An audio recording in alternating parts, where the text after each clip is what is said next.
Kia ora, and welcome to today's podcast from the Hutt Valley Chamber of Commerce. I'm here with Dave Knight from Hearsay Do. Dave and Hearsay Do are a member of the Hutt Valley Chamber of Commerce, and we're delighted to welcome you today to have a conversation about sales. Dave has over 30 years of experience in sales and is an expert, I think, in the sales process. And giving advice to other businesses about their sales process and how to do sales effectively. So welcome, Dave. It's great to have you here. Kia ora. Thanks for the invite. Great to be here. So maybe we'll start, Dave, with Hearsay Do. It's a great name. Where did it come from? No good story started with we were having a glass of water. So I was actually having a glass of beer with a friend, and he said, one of the things I really dislike about Wellington is the say-do ratio doesn't exist. What people say they're going to do and what they do, big disconnect. And we were having that conversation at the time when I was trying to think of a business name, and that got me thinking. And I put hear in front of say do simply because in sales it's about listening, hearing, it's about saying, having a point of view, and doing the things that you said you were going to do. So Hearsay Do literally came out of listen, have a point of view, take action.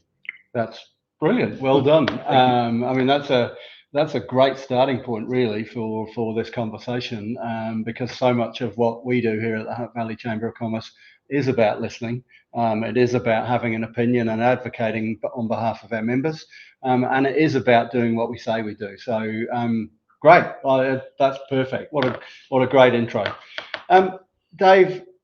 I think we're going to start off with the economy and sales in this kind of environment. So it is a tough economic environment. We're hearing that every day from businesses. What's your advice to businesses about the sales process and sales in this tough economic environment? It is tough. It's genuinely tough, and there's not a day that goes by where we don't hear another story, be it at the government end of town or business end of town of businesses that are struggling. We started to notice a downturn actually at the end of 2022. So a bit over a year ago, there was a change in the way that people engaged us. And the metaphor that I came up with at the time is that we were operating in this economic growth period for so many years where it was like a game of football being played where there were 22 players on the park, but there were 30 balls. There were so many opportunities out there that even the goalie had left the goal mouth and he was up the front kicking goals as well. And that's not to say that salespeople were order takers. They weren't. Like, people were still having to work, but the notion of having someone trying to take my ball off me, it wasn't as competitive. There was lots to go around, and we started to notice at the end of 2022 that all of a sudden there was only 22 balls on the pitch, and if I lost mine, there wasn't another one immediately to pick up, and then there was 15 balls, and then there was 10, and by the time we got to the end of last year, end of 2023, we were down to a game of football where there was 1 or 2 balls on the park. And if you weren't good enough at sales, there was someone who was better who was going to come and take your ball off you. And even if you could get the ball, the goalie was back in the goal mouth, and that might be the legal team, the procurement team, the security, whatever metaphor you want to use, stopping you kick goals. And that really brought into focus for us as a team to think about what we had to offer to customers to help them navigate a situation where all of a sudden there weren't opportunities and leads that were coming in the front door.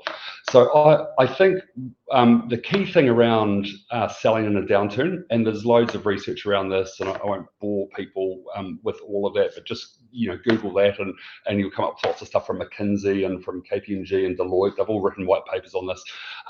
But there was a book after the GFC written called The Challenger Sale, and there was a group of guys from CEB, Gartner have since bought CEB, and they had observed there were organisations that continued to grow through the GFC. So they wanted to go and understand what it was about these organisations that even in a downturn, there were either whole sales teams or there were individual sales people who just outperformed in a down economy. And what they found, and look, grab the book. I'm an audiobook guy, download it off Audible, have a listen. It's not a hard read or a hard listen, but they really found that the organizations and the individuals that kept growing and developing their sales were organizations and individuals that were able to teach their customers something. So they weren't persuaders, they were teachers. And they didn't tell their customers how to run their business, but the thin slice of their business that vendor, that supplier was responsible for, they were expert in that, and they were able to talk about the best things the customer should do with that in that area. So I would say the zone we're in now, really got to get back to insights, back to teaching customers things that they might not know, help them avoid problems they didn't know they had. Awesome. No, and I think that's excellent advice. I was lucky enough many years ago to have some exposure to the Challenger sales process from a marketing perspective, and I certainly love the concept. I love the ways in which they were talking about teaching and providing insight. Because providing, we talk a lot here at the Chamber about the value that we need to provide our customers, our members, and our other businesses across the Hutt Valley. And if you're not providing that value and that insight to help them on their journey, you're a little way behind. You're way behind. And I think one of the challenges, though, is that insight has become like strategy. It's overused. Everyone needs a strategy. Everyone's got a strategy. Everyone thinks they've got insights. Most of the time, they don't have an insight. They have a fact. It's not even interesting information, let alone novel information, let alone an insight. And understanding what an insight is and how to create it for your business is really a capability and a competency that I think we're actually lacking in New Zealand. So it's a good area to talk about. So and for the viewers or listeners, the key thing is an insight should change the behavior. It should cause the person on the other side to go, you're right. It causes them, it's almost counterintuitive, but when they hear it, they go, hadn't thought of it that way. Like that's what an insight will do. Whereas a fact is, my pen's blue and blue's a better colour. Like that's not insightful. There'll be weather tomorrow, Patrick. Oh, I think your pen's black, but there you go. So, hey, look, I want to kind of relate what you're talking about to the difference between sales and marketing. So I started my career, particularly in New Zealand, as a marketer, and then moved into sales. So I'm probably your worst nightmare as far as giving advice is concerned, but there is a big difference. I might have been guilty in the past of saying sales and marketing, it's quite similar, but there is a big difference. So, for our listeners, could you talk about what you see as the difference between sales and marketing and why it's important? 100%. And it's an area I do like to talk about because I think there's lots of conflation in this. So I'm a sales guy. I grew up as a salesperson. I ended up in B2B sales, typically in tech companies, or really exclusively in tech companies at the enterprise end of town. I'm a sales guy through and through. But I really value marketing. And I know there's lots of salespeople from the 90s in my era that were, bloody marketing. I don't know what Patrick was doing. Don't know what they were thinking of with that. None of my customers are going to like it. Heard it before. But I think marketing is absolutely critical. But they are very different. And what I see particularly with small businesses is they confuse those two things. And the way that I would distinguish it and encourage the members of the organisation, the chamber members and the listeners of this podcast is that marketing activity will typically be about building brand, building awareness, maybe starting a conversation, having the prospects, the leads come to you and go, hey, I'm interested, I saw this thing about you. And I've got to think of a better metaphor, and I hope this isn't offensive to anyone out there, but I say that marketing is like carpet bombing. Like we're trying to hunt deer, let's say, and we go and flatten the whole of the conservation estate to try and get the deer. Whereas sales is much more like a sniper shot. It's finding the individuals that need the things that you're offering that you can make a difference for and having contact with them. So marketing tends to deal with brand. Sales is very targeted to the individual person. And I think I'd add to that, Patrick, in years gone by, businesses were really technician-led. That great book from the 90s, The E-Myth, talk about the 3 disciplines. You've got to have a technician, an administrator, and an entrepreneur to run a business. And but the person who could bake great pies would say, well, if I start a bakery, people will come and eat my pies. But being a really good technician wasn't the same as having a business. So we were technician-led in businesses early on, and then they became sales-led. We got salespeople to go out and sell the pies, and currently today we really do live in a marketing-led environment where everything's about SEO and Google AdWords and digital and it's all of that. But you just because we might be marketing-led doesn't mean we don't have to have sales competence and capability to be able to execute on the conversations. Yeah. So a very long answer, but I hope made sense. It makes a lot of sense to me. And I would tend to agree with you about the marketing. Now I'm a sales guy. I can talk about the marketing in the same way, to be honest. Well, I don't know if you recall from the Challenger Sale book that they talk about the things that influence the buying decision. And for the sales, this is a key point for salespeople, that 9% of the buying decision on average is the price. Right? Yeah. And now that's an average across thousands of organizations. Yeah. We've all had deals where price is the 90% thing, right? So no, not arguing that, but as a average, 9% is price, 19% is brand. So you've got to have brand presence because it makes up 1/5 of the buying decision. And then 19% is the delivery experience. So has the existing customer experienced what you offer before? Have you got case studies, like what's going on with that? That leaves 53%. Yeah. And the 53%, the biggest part of the biggest thing that has the thing that has the biggest influence, let me get my words out right, on the purchasing decision is the sales experience. What's the experience that the customer has? Now, that's not a reason to say that brand, price, and delivery aren't important. They are. Yeah. It's almost half. Yeah. But the news for the salesperson, for the business owner, for the CEO of a small business in Lower Hutt is that the experience that you create one-on-one is the single biggest determining factor. In fact, when people say, what's your unique business value? I say it's you. You are it. The 53% is you sitting in the chair, not your location, not the member services. It's the feeling that you create in the person across the table. No, and them being right in front of you, creating that experience is really important. So you talked a little bit about the 3 things you need to have as a small business owner. So the technician, the entrepreneur, and the administration. I think those are the 3 things. Yep. In the Hutt Valley, we have about the same as the kind of New Zealand situation, which is around 80% of our businesses are small businesses. What sort of tips and tools would you give to those small businesses who are quite often all 3 of those disciplines? They're also the sales guy. They're also the marketing person. They're everything to everybody. Mm-hmm. They're running a business. What sort of tips and tools would you give to them as a small business owner that's doing all of that stuff? Sales guy, right? Unashamedly sales guy. Bricklayers lay bricks. Salespeople make sales calls. If you own a business, then you have to talk to customers, and you have to talk directly to them, either by phone or email or setting up meetings.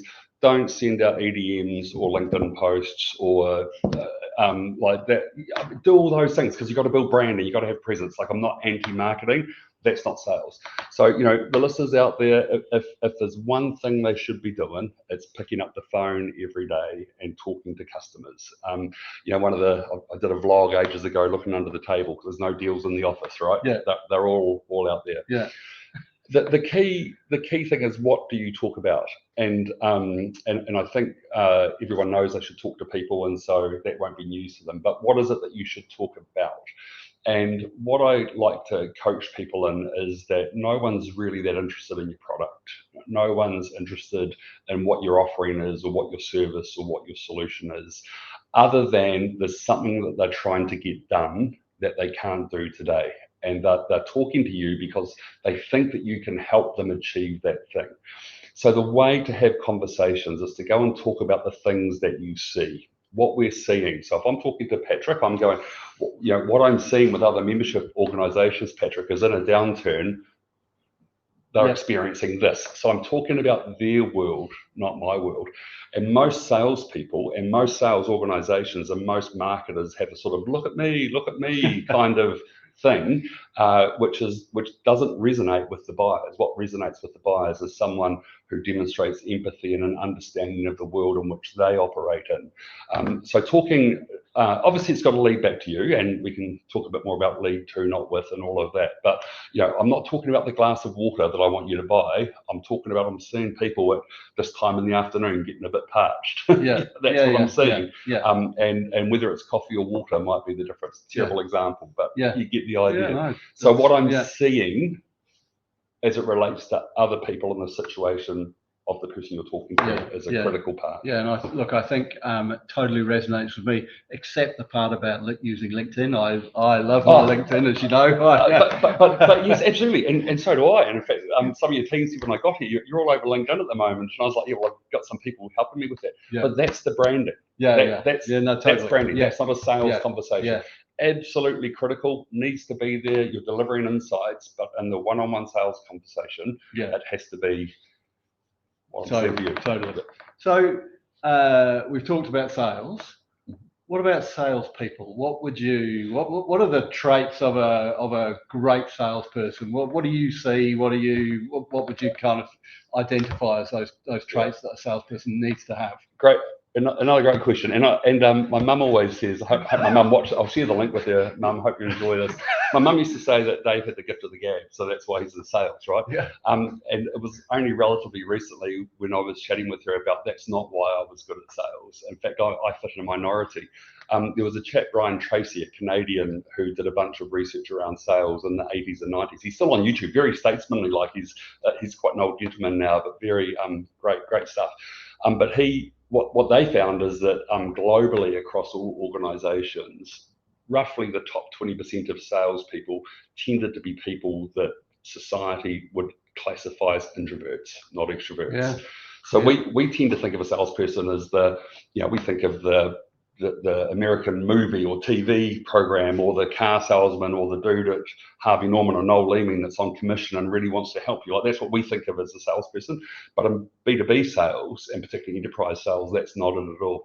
The reason why introversion seems to be at the top is it's not actually being an introvert. It's what people associate introversion with, which is empathy. Right? Yeah. Because if I'm listening a whole lot more, I'm perceived to be much more empathetic. So the number one trait to look for if you're going to grow and hire a salesperson, if you're looking to be more successful in sales yourself, is to be empathetic. So people see me as a big personality, but people that know me know that I care deeply. Right? So it's actually my empathy that is my superpower, not my confidence to talk on a podcast or whatever. That's just a bonus, if you like, from a sales perspective. What about, so you talked there a little bit about an introvert. So we see at the Chamber a lot of people that are in business that are introverts, and and a good example is we have our new members event, which are often one of our most successful events.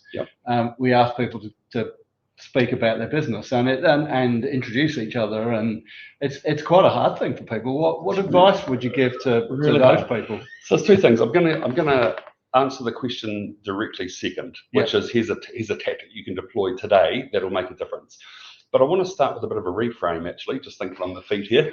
Nothing like a good reframe. Most people think that sales is about getting the order or growing my revenue, right?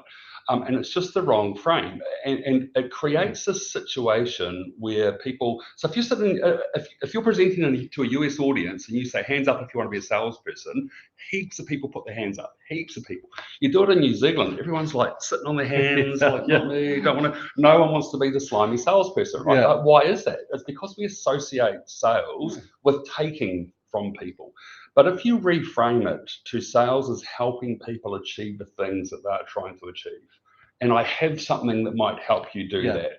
I see you running towards the cliff, Patrick. I'm not being smarmy or slimy by saying, Patrick, don't run to the cliff. Right? So if you really reframe your thinking around sales, that I'm calling you because I think I know something about you, I've done some research, I know about people in your position, this is what I see, and I'd like to have a chat with you about what we've seen and what you might be able to do differently. Hopefully, of course, it leads to us and we end up in doing business. But if we don't, I'm still going to give you some information, I'm going to give you some insights that should be helpful.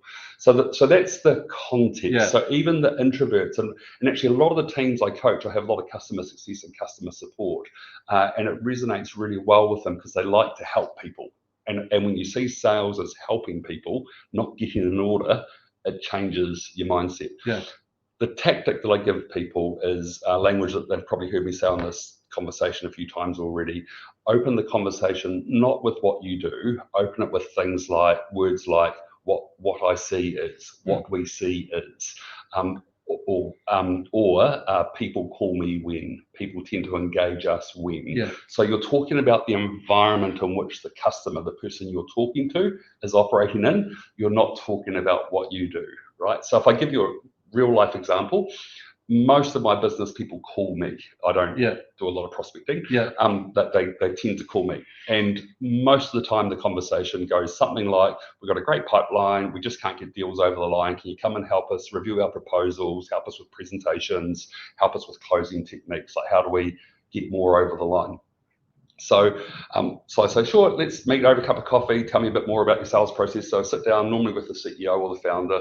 Or the head of sales if it's a bigger organization, and they'll tell me about that, and then they'll ask, so what do you do? So that's the what do you do? So you answer that then. Right. Yeah. So at that point I go, well, what I see is exactly what has happened with you. Like most people call me when they've got a closing problem. Right? So they're nodding. Right? And I said, so what they normally do is engage someone with coaching or training to help them with closing. Right.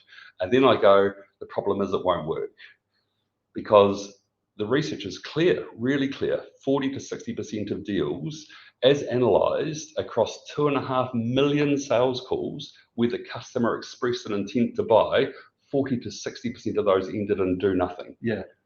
So the biggest problem you've got is not a closing problem. Probably about half the deals you think are real aren't, even though the customer's told you. Right. What you need to do instead is learn how to qualify better. Yeah. And then people go, what do you do about that? That's exactly what we do. And through our coaching. So I've led them to, not with. Yeah. So you can, different versions of that to get into your elevator pitch and all of those kinds of things. But the conversation should always start with what we see, what most people do. Here's why it won't work. Here's what you should do instead. Here's what we do. Is it okay to talk about what you do for other people, or 100%. In a context of when does that kind of fit into again, it fits towards the back end because what we do for other people is the thing that I'm saying I'm going to do for you, which is to fix the problem you didn't know you had. Right. So the warmer up the front is what we see. Yes. What most people do. Yes, that's what we want to do. Here's why you shouldn't do that. Awesome. And then you lead to the new way. Here's what you should do instead. Yeah. Fantastic. Here's what I do to help you. So look, we're coming to a bit of a close there, but I know you want to talk about some of the upcoming events you're going to run with the chamber. So why don't we do that now? And also, I think tell the listeners how they make contact with you, Dave, because a conversation with you will make a difference. That's what I have seen. And I think that our listeners would welcome the opportunity to come and hear from you directly, as well as potentially reach out at some stage. So. Awesome. So with your team, in here on the 7th of May, a lunchtime session, I believe, and I'll talk through some of these concepts in a bit more detail. Towards the end of May, we're running a training course. We'll have a discount code for chamber members. It'll be 20% off. It's $1,250 per person to attend the training course. Only 8 people, 8 to 10 absolute tops at a time, because it's sales training, not marketing training. There's role plays, and we're going to focus around how to have much more effective. I should say too, very B2B focused. So I'm a B2B sales coach and sales trainer, not B2C. But there'll be 20% off that. So look out for the information in the newsletter from Patrick's team. That'll be coming through. In terms of getting hold of me, really simple. hearsaydo.com is our domain. So if you can just email hello@hearsaydo.com or dave@hearsaydo.com, and that'll find its way to me. And I love it. I'm a sales guy, old school. I even love a phone call, 021 277 8808. And if I'm not in a meeting, I'll pick it up and we'll have a chat. Yeah, awesome.